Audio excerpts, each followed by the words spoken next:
Estou. Olá, irmãos, boa noite. Boa noite, Sadi, boa noite, Igor. Deus abençoe, Rogério, a vida de vocês e os irmãos que estão aí em casa. Que Deus direcione a nossa vida e a nossa existência. A gente está aguardando aí os irmãos chegarem, pedir a bênção e o direcionamento de Deus sobre nossas vidas. Estou.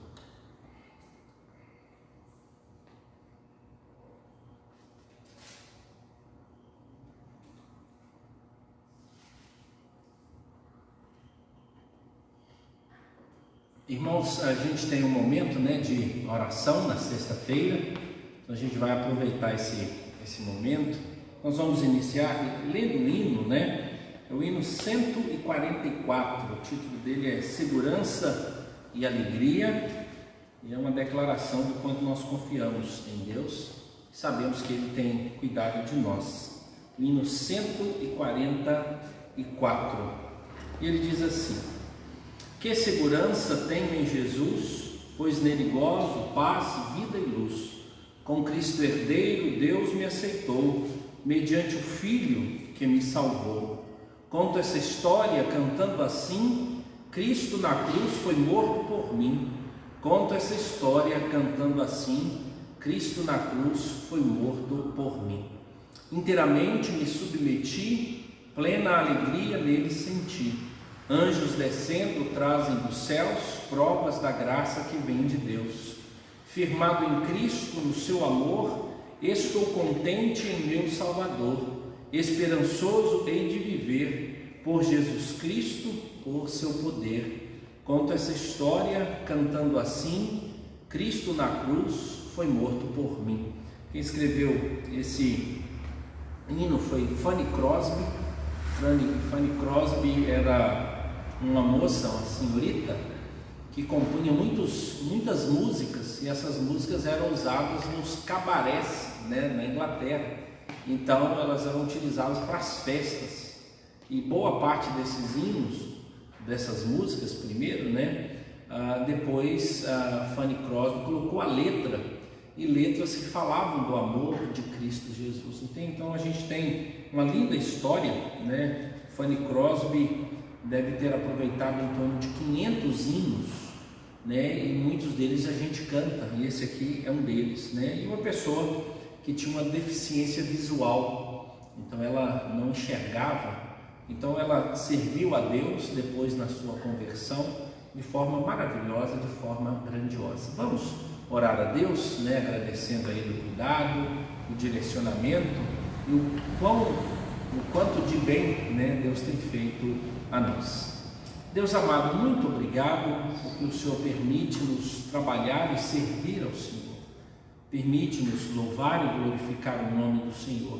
E nessa noite queremos, ó Deus, mais uma vez falar do nome do Senhor, do amor e da misericórdia do Senhor, e esperar, ó Deus, sempre os cuidados do Senhor sobre nossas vidas. Que venha, ó Deus, sobre nós a Tua mão e o Teu direcionamento, sobre nós que estamos aqui no templo e sobre aqueles, ó Deus, que estão nos acompanhando, ó Deus, e cultuando o nome do Senhor nesse momento nosso de oração. Louvado seja o santo nome do Senhor. Cria, ó Deus, no nosso coração o desejo de estar na Tua presença, buscar e falar com o Senhor, pois o Senhor é um Deus maravilhoso, um Deus benevolente, misericordioso, um Deus gracioso. Graças te damos por esse dia e por todas as bênçãos do Senhor sobre nossas vidas. Em nome de Cristo Jesus nós oramos. Amém. Amém. Vamos ler o Salmo 146, irmãos. Salmo de número 146. É um salmo que fala sobre a grandeza de Deus e fala da fragilidade do ser humano. Então a gente vai ter esse momento aqui, experimentar essa leitura. Salmo 146.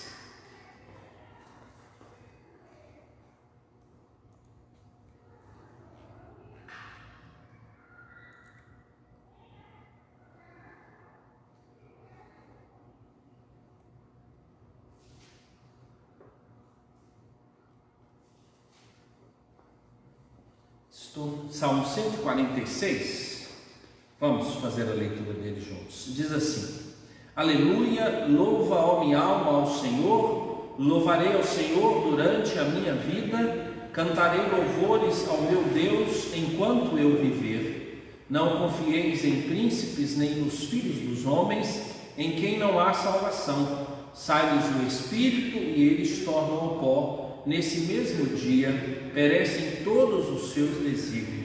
Bem-aventurado aquele que tem o Deus de Jacó por seu auxílio, cuja esperança está no Senhor seu Deus, que fez os céus e a terra, o mar e tudo que neles há, e mantém para sempre a sua fidelidade, que faz justiça aos oprimidos e dá pão aos que têm fome.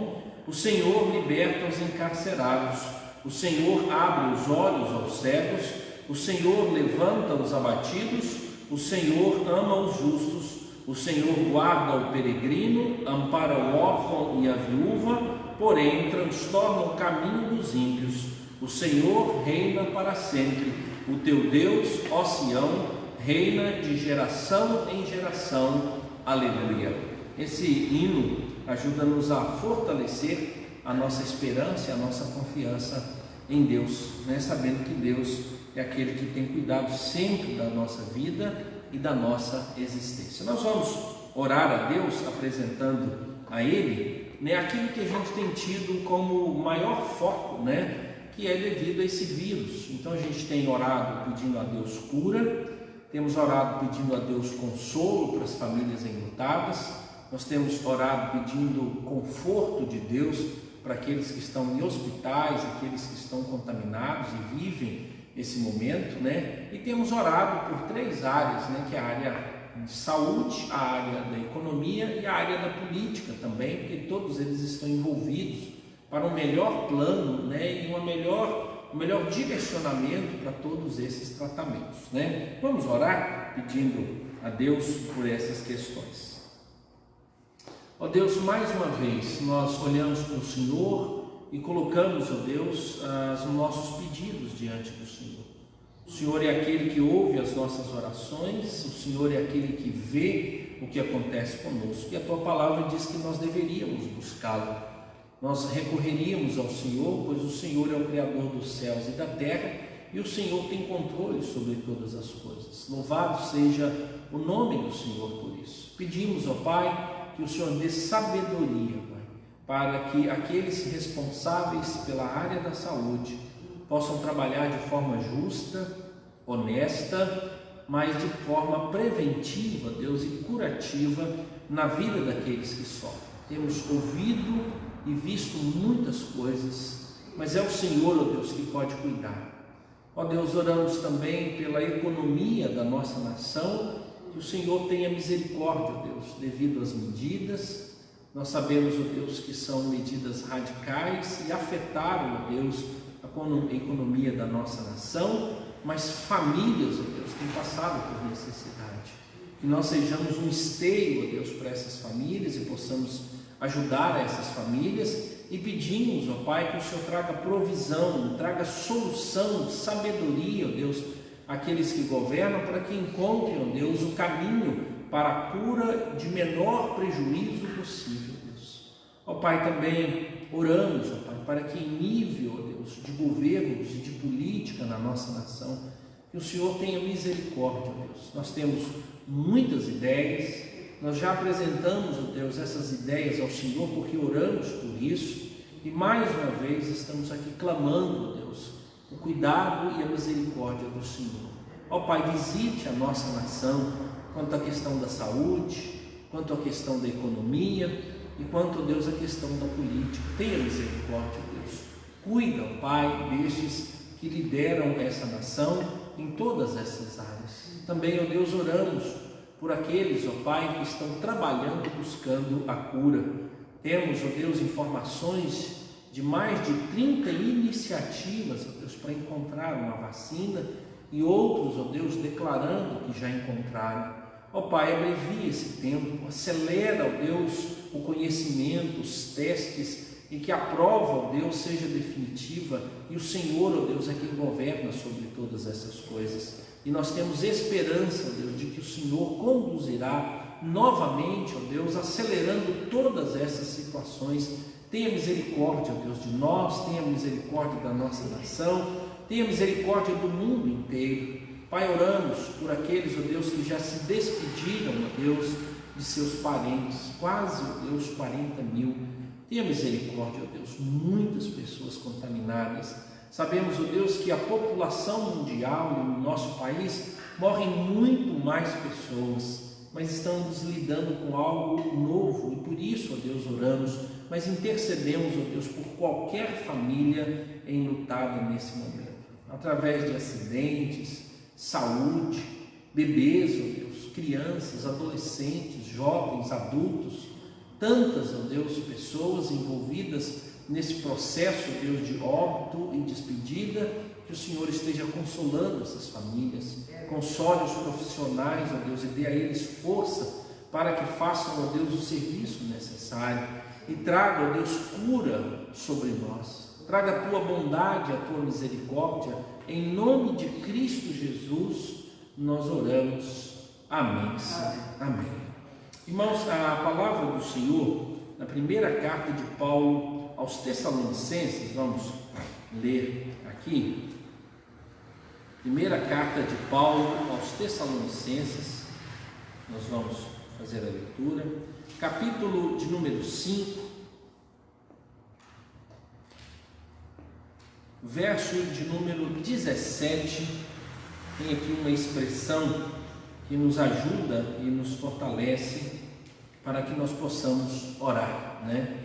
Embora tenhamos o tempo e a cultura contra nós, mas a Bíblia nos chama, né, da oração. Primeira carta de Paulo aos Tessalonicenses, capítulo de número 5, verso de número 17. Recebe aqui um título: Orai sem cessar. Esse aqui, o verso de número 17. Orai sem cessar.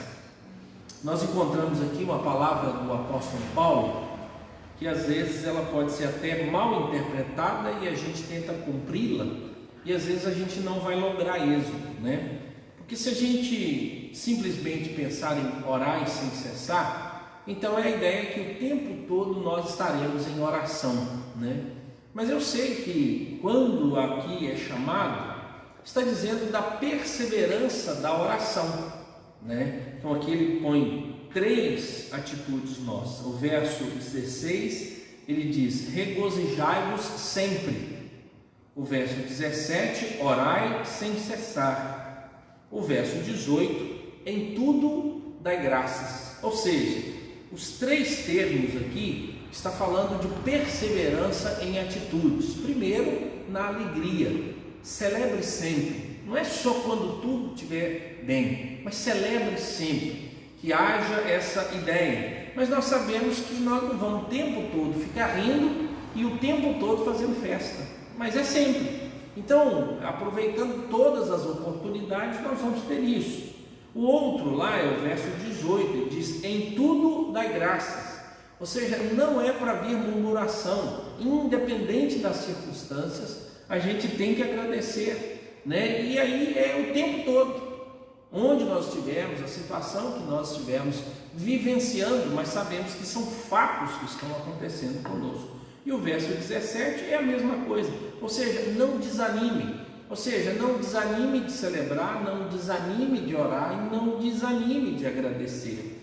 Então todos esses aspectos estão para a nossa perseverança, o quanto é que nós perseveramos, o quanto nós nos esforçamos para cumprir as Escrituras. Então, o orar sem cessar aqui é a marca de alguém que não desistiu da oração.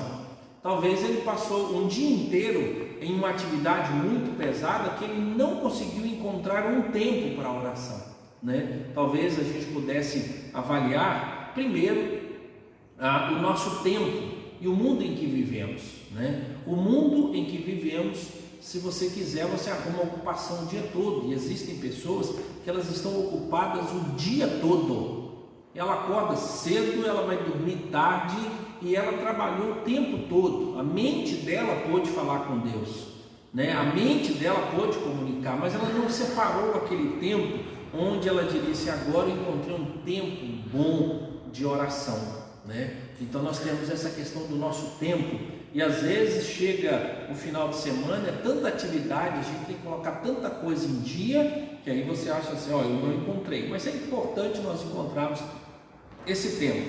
E existe o outro, a cultura, a nossa cultura, né? Não como desculpa, mas nós somos não ensinados a isso, né? Desde a infância a gente tem pouca prática, a cultura de que nós não achamos tão importante gastar tempo na oração.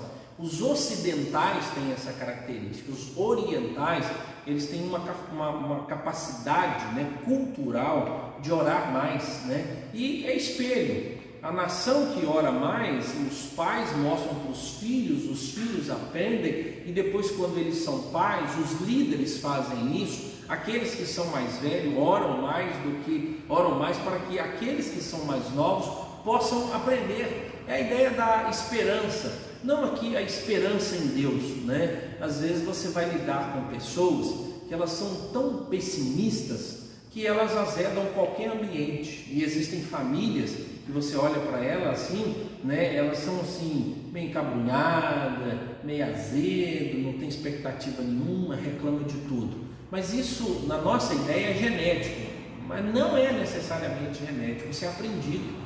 Por isso nós podemos produzir alegria e esperança no coração de outras pessoas, e a prova de que a gente faz isso, ou como a gente faz, é quando os adultos contam de como tem sido a vida deles. Então, para você, por exemplo, fazer brotar esperança no coração de uma pessoa, uma família, né? E você faz isso, às vezes os pais podem não perceber, mas quando uma criança, né, por exemplo, quebra o braço, quando eu estava na faixa de 10 para 11 anos de idade, eu quebrei meu braço esquerdo. E ao quebrar o braço, eu estava na escola, a diretora e a orientadora foram no carro comigo, e o que me consolou? Foi a história que a orientadora contou. Ela disse, olha, quando eu era criança eu também quebrei meu braço. E ela estava correndo, tropeçou, bateu, e aí ela foi para o hospital, demorou, fez aquilo, engessou, fiquei uns dias e tudo mais.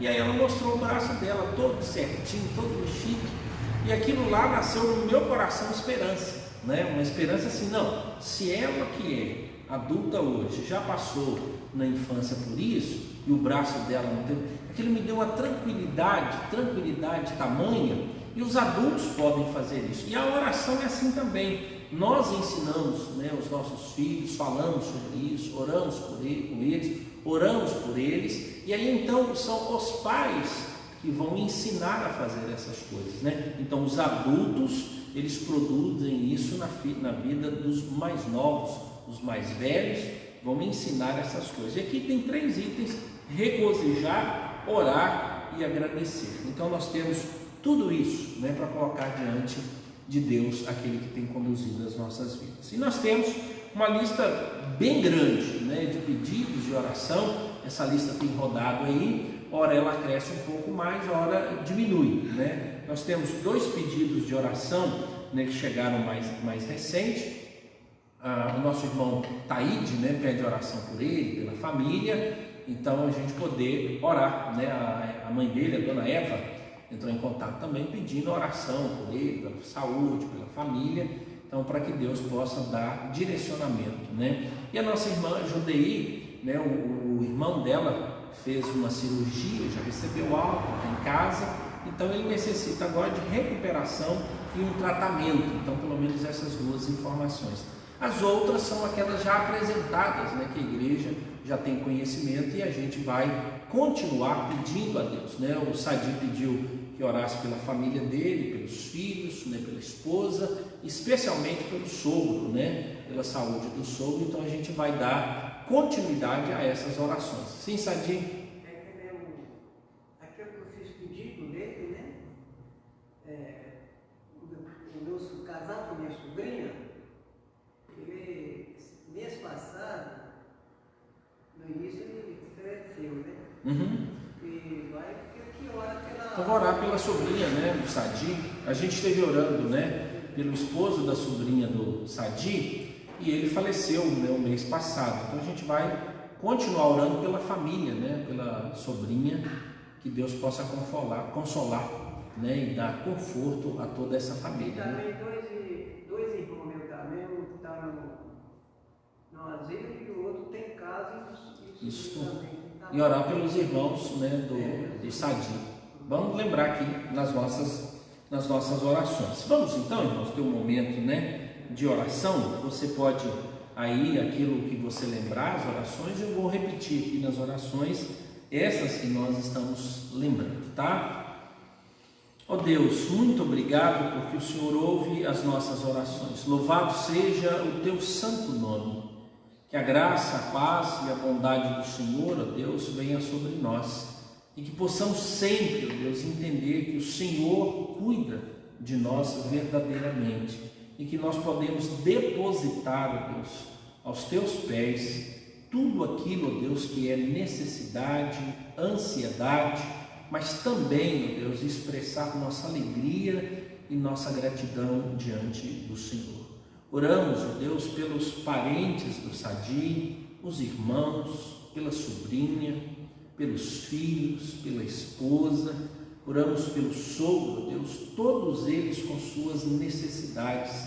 Que o Senhor, ó Deus, ouça as nossas orações e atenda, ó Deus, cada uma dessas necessidades, segundo, ó Pai, a tua vontade. Oramos pelo nosso irmão Taíde, que a bênção e o cuidado do Senhor, ó Deus, seja sobre ele, sobre a saúde dele, sobre a família, sobre os filhos, sobre a esposa. Que a bênção e o cuidado do Senhor, ó Pai, seja ali presente. Agradecemos, ó Pai, pela cirurgia do irmão, da nossa irmã Jo. Que a bênção do Senhor, ó Deus, continue sobre a vida dele e que nesse tempo de recuperação e novos tratamentos, ó Deus, que a graça e a paz do Senhor seja ali presente. E o Senhor é o Deus da cura, que o Senhor possa curar, ó Deus, qualquer mal que exista, ó Deus, pós essa cirurgia. Que a bênção e o cuidado do Senhor, ó Deus, se manifeste e que nós continuemos a confiar, ó Pai, nos teus cuidados. Oramos, ó Pai, pela nossa igreja, pedindo, ó Deus, pelos irmãos enfermos, que o Senhor tenha misericórdia deles, ó Deus. Cuide de cada um, que a bênção, a graça, o favor e o cuidado do Senhor se manifeste, ó Deus. Que o cuidado do Senhor, ó Deus, seja sempre presente. Abençoe, ó Deus, aqueles irmãos que estão tendo contato, ó Deus, com outras pessoas, parentes, que estão dando, ó Deus, positivo quanto ao vírus. Que o Senhor, ó Deus, tranquilize o coração deles. Que o Senhor traga calma ao coração e que eles aguardem, ó Deus, todo o direcionamento, ó Deus, seja, ó Deus, dos órgãos de saúde e também direcionamento do Senhor. Acolha-os, ó Pai, nos teus braços e dê a eles, ó Pai, a tranquilidade necessária. E visita-nos, ó Deus, renove a nossa esperança, os nossos compromissos com o Senhor e que vivamos, ó Deus, para a honra e glória do teu santo nome. Em nome de Cristo Jesus, nós oramos. Amém, Senhor. Amém. Amém. Irmãos, vamos abrir aqui as nossas Bíblias, agora no Salmo de número 119. Salmo de número 119, nós vamos ler o verso de número 50. Salmo de número 19, verso de número 50.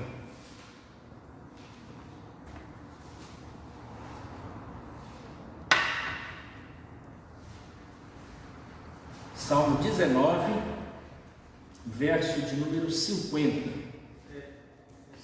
119, verso de número 50. Isso mesmo, né? Vamos juntos? Leiamos.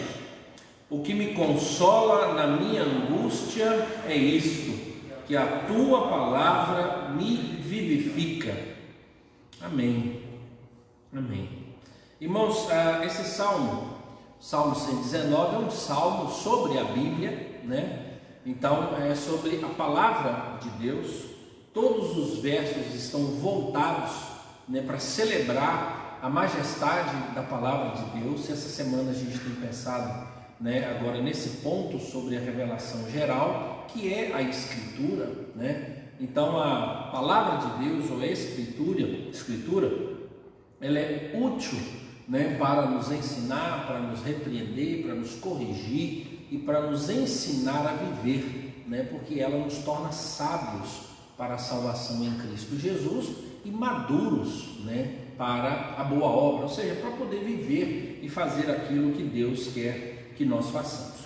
O Salmo 119, ele é um acróstico, né? Foi utilizado cada letra do alfabeto hebraico para poder compor, né, porções iguais. Então é um poema, né, que vai falando da beleza da palavra do Senhor.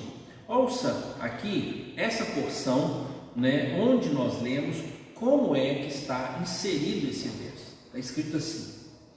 Então, o verso 49 até o verso de número 56 é uma das porções. Eu não saberia dizer agora qual das letras, mas está aqui Aleph, Bet, Gimel, Rei, Dalet, por aí. Então, no outro momento a gente pode dar uma olhadinha aqui. Então, é assim, 49 até o verso 56, diz assim: lembra-te da promessa que fizeste ao teu servo, na qual me tens feito esperar. Então, é o salmista falando para Deus. Lembra-te da promessa que fizeste ao teu servo, na qual me tens feito esperar. Ou seja, a palavra de Deus fez uma promessa. Então Deus fez uma promessa a esse servo. Aí ele vai falar o seguinte: o que me consola na minha angústia é isso, a tua palavra me vivifica. Ou seja, no momento da dificuldade, o Senhor já fez uma promessa. E eu acho que funciona assim mesmo. Para cada problema nosso, Deus tem uma promessa, né? Nós encontramos nas Escrituras, segundo os estudiosos, 2.000 promessas, 2.000 vezes Deus prometendo algo, ou ao seu povo que cumpriria, e dentro dessas promessas está de cuidar do povo dele. Outro fator aqui é que quando nós lemos as Escrituras, pesquisando, nós encontramos 366 vezes a promessa não temas. É uma palavra que Deus dá aos seus filhos, dizendo: não tenha medo. Verso 51: os soberbos zombam continuamente de mim, todavia não me afasto da tua lei. Ou seja, é verdade a angústia que ele estava vivendo um momento difícil, e ele chama essa turma de soberbos. Verso 52: lembro-me dos teus juízos de outrora e me conforto, ó Senhor. Ele está lembrando de quando Deus interferiu e Deus vingou ou julgou ou pessoa ou nação, e Davi está dizendo assim: eu sei muito bem o que o Senhor já fez. Então ele está lembrando do passado. Então ele está construindo aqui um pensamento de que a gente deve confiar na palavra de Deus. Verso 53, ele diz: de mim se apoderou a indignação por causa dos pecadores, que abandonaram a tua lei. Agora ele já está falando do coração deles. Olha, esses soberbos são pessoas que abandonaram a lei do Senhor, são aqui os pecadores, né? 54, os teus decretos são motivo dos meus cânticos na casa da minha peregrinação. Ou seja, ele estava como que distante de um ambiente, e onde ele estava, ele ainda cantava louvores a Deus, ele não havia esquecido de Deus. Verso 55: lembro-me, Senhor, do teu nome durante a noite e observo a tua lei. Ou seja, ele continuava confiando em Deus e guardando os mandamentos. Verso 56: tem-se dado assim comigo, porque guardo os teus preceitos. Ou seja, tudo isso está acontecendo comigo, né? Como ele diz aqui no final, né? Lembro-me, Senhor, do teu nome durante a noite e observo a tua lei. Tem-se dado assim comigo, porque guardo os teus preceitos. Então, o que esse salmista está dizendo? Que a promessa de Deus se cumpre na nossa vida. A ideia é essa. Ele diz: Deus, o Senhor tem uma promessa.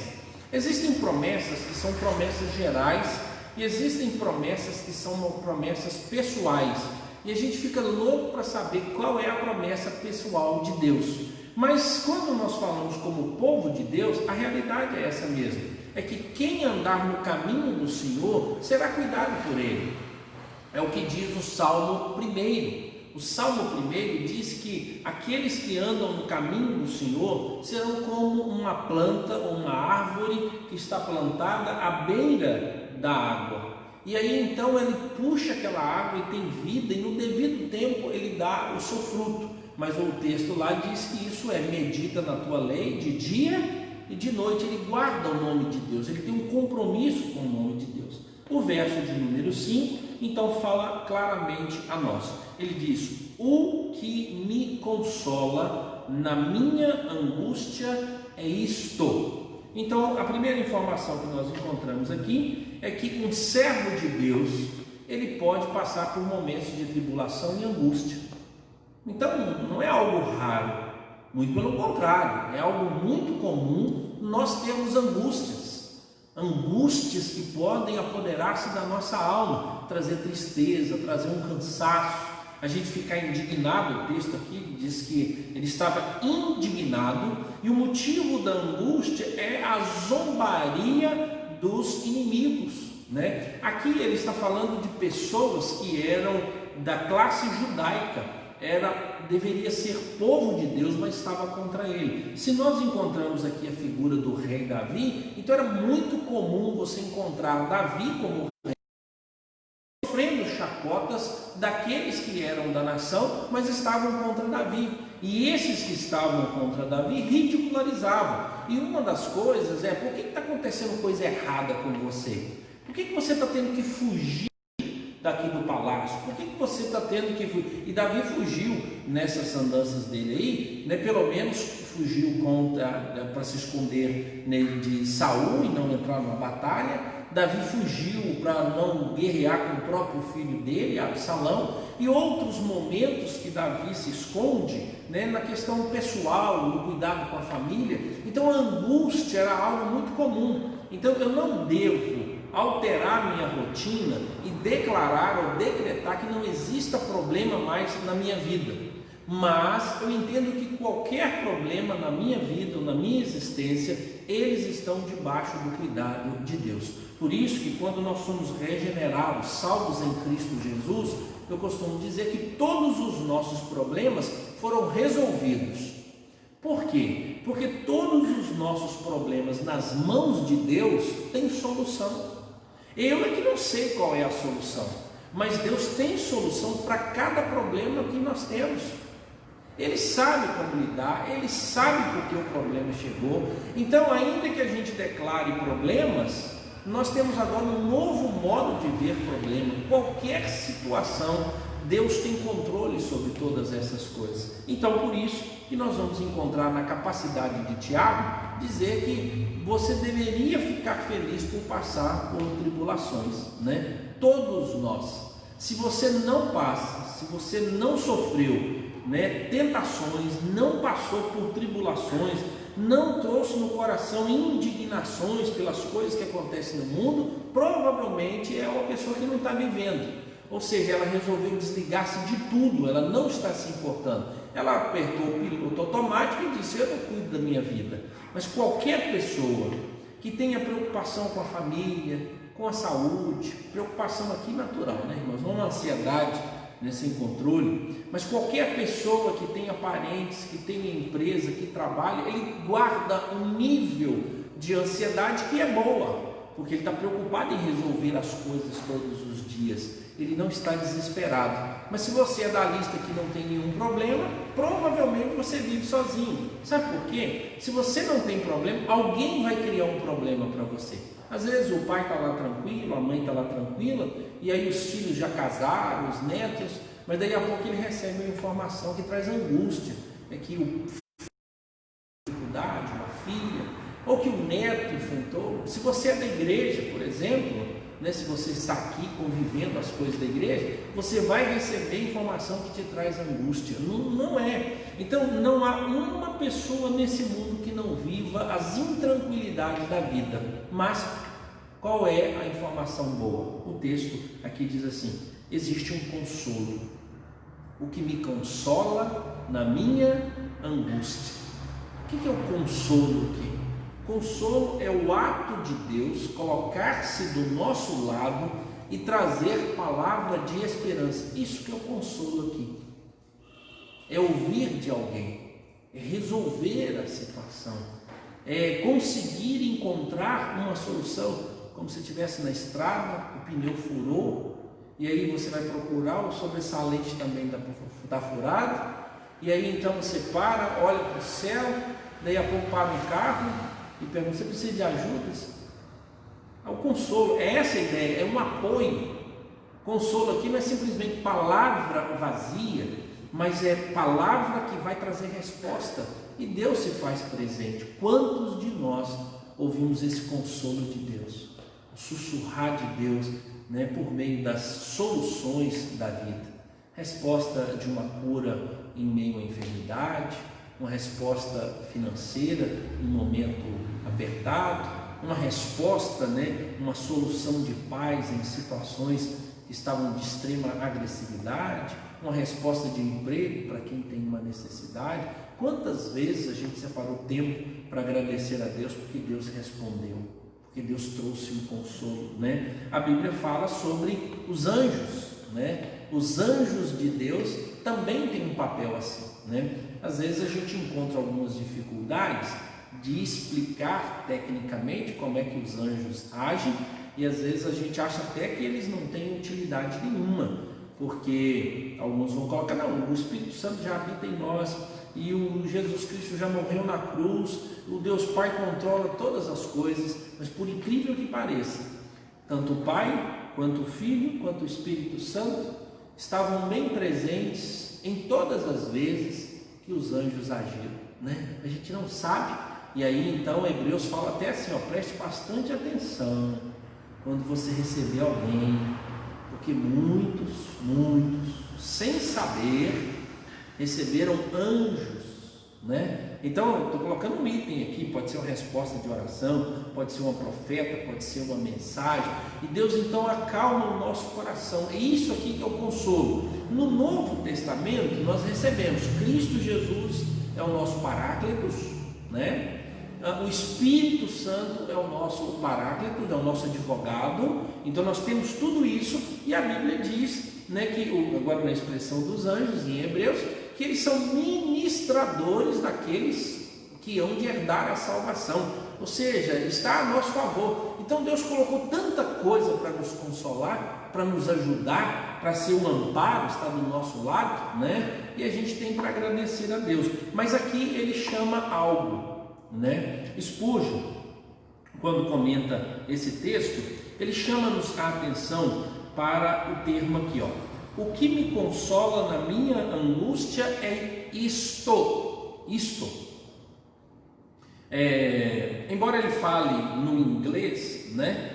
Mas o português também tem a mesma expressão. Quando você fala isto, é algo que está perto. Isso é algo que está longe. Isto é algo que está perto. Isso é algo que está longe. E aqui então o isto, para a maioria dos pregadores, aparece assim como algo que enriquece e dá uma formosura tão grande a esse texto, que ele diz: então não é algo que está longe, é algo que está perto de nós. E aí então você poderia pegar as escrituras e dizer: é isto que me consola, é isto, né? O salmista aqui, o isto é a promessa, é a palavra de Deus, aquilo que Deus prometeu. Para nós, quando nós lemos as escrituras, nós encontramos consolo. A palavra de Deus foi escrita para que pudesse dar consolo. É isso que o apóstolo Paulo fala aos crentes em Romanos: a escritura, ou seja, tudo quanto foi registrado para nos dar consolo e nos dar esperança. Então é isto algo perto, mas o isto pode ser também grave, porque às vezes a gente acredita que a palavra de Deus é nosso consolo, mas ela não é isto para nós, ela é isso, é coisa longe. Tem muito crente, irmãos, ele não conhece as Escrituras, e ela não é isto para ele, ela é isso. Ela é isso na realidade dos pais dele, ela é isso na realidade da igreja, ela é isso na realidade de quem acredita, ela não é isto, porque não faz parte. Então muita gente pode dizer assim: olha, é isso, mas lá longe, que poderia me trazer consolo, mas o crente diz: é isto, porque ele conhece isso aqui, ó. E ele fala justamente, ele diz assim: eu sei das obras de Deus no passado. Eu sei o que Deus já fez. E a gente, quando lê as Escrituras, quando experimenta a palavra de Deus, quando prova da palavra de Deus, a gente sabe que ela é mais desejável do que ouro, ela é mais desejável, mais doce do que o mel. Ou seja, ela é muito mais cara do que ouro. E ela é muito mais saborosa do que o melhor mel servido a nós. Por isso ela é chamada de isto. E aí o Senhor Jesus, conversando com alguns líderes e alguns discípulos, lá em João capítulo 8, e algumas pessoas que estavam em volta, ele disse assim: a palavra de Deus não está no vosso coração. Ela está aí, rodando para lá de fora, para tudo quanto é lado, mas ela não está no nosso coração, lá dentro. E essa palavra tem que penetrar. E aí então ela torna então esse isto muito mais vívido. E aí eu posso pegar as Escrituras e dizer: é isto que está aqui, ó, no meu coração. É isto que me consola na minha angústia. É isto que me consola na minha angústia. E o que é o isto? Olha o que ele fala: que a tua palavra me vivifica. O que é vivifica aqui? A vivifica aqui não é a ideia de que eu era morto e agora eu estou vivo. A ideia é que eu estava desanimado, mas agora eu estou animado. É isso. Tipo, alguém começou a falar mal de você e a pessoa vai batendo, os inimigos chegam e tal, aí você desanima. A angústia, e a angústia faz isso. A angústia traz medo, traz dúvida. E se a gente for dando ouvido, a gente é mestre para isso. É comum nós fazermos isso. Isso não vai fazer com que a gente mostre que haja falta de fé. Muito pelo contrário. Mostrar que nós somos seres humanos movidos pela fé e que tem um momento que a gente tem a dificuldade. As dificuldades vêm uma noite, às vezes intranquilo, um dia intranquilo, mas daí a pouco você lembra o quê? Da palavra. É a palavra que nos regenera, é a palavra que nos vivifica. Aqui não é a ideia de que eu era morto e agora eu estou vivo. Aqui é a ideia de que eu estava desanimado, mas agora eu estou animado, né? E a palavra de Deus diz que Davi, né, quando foi para a batalha e atormentou lá em Ziclag e levou as crianças, levou as mulheres, levou os bens, Davi chorou, se humilhou, orou, mas o texto diz: e ele, animando-se no Senhor, foi para a batalha. E por que ele animou-se? Foi muito simples. Deus falou com ele: Senhor, Davi, eu vou devolver tudo que eles tiraram, eu vou devolver para você. Aí o texto diz: e Davi animando-se no Senhor. Então a palavra de Deus, ela deve ser lembrada assim, como essa promessa maravilhosa que revivifica. Quantas vezes a gente vai ler um texto e a gente está desanimado, a gente concentra e a gente lê, a gente ouve uma mensagem e diz assim: Deus, muito obrigado pela tua palavra. É a palavra de Deus que nos fortalece, é ela que nos vivifica. E a gente precisa acreditar nessa realidade, de que Deus tem uma promessa maravilhosa.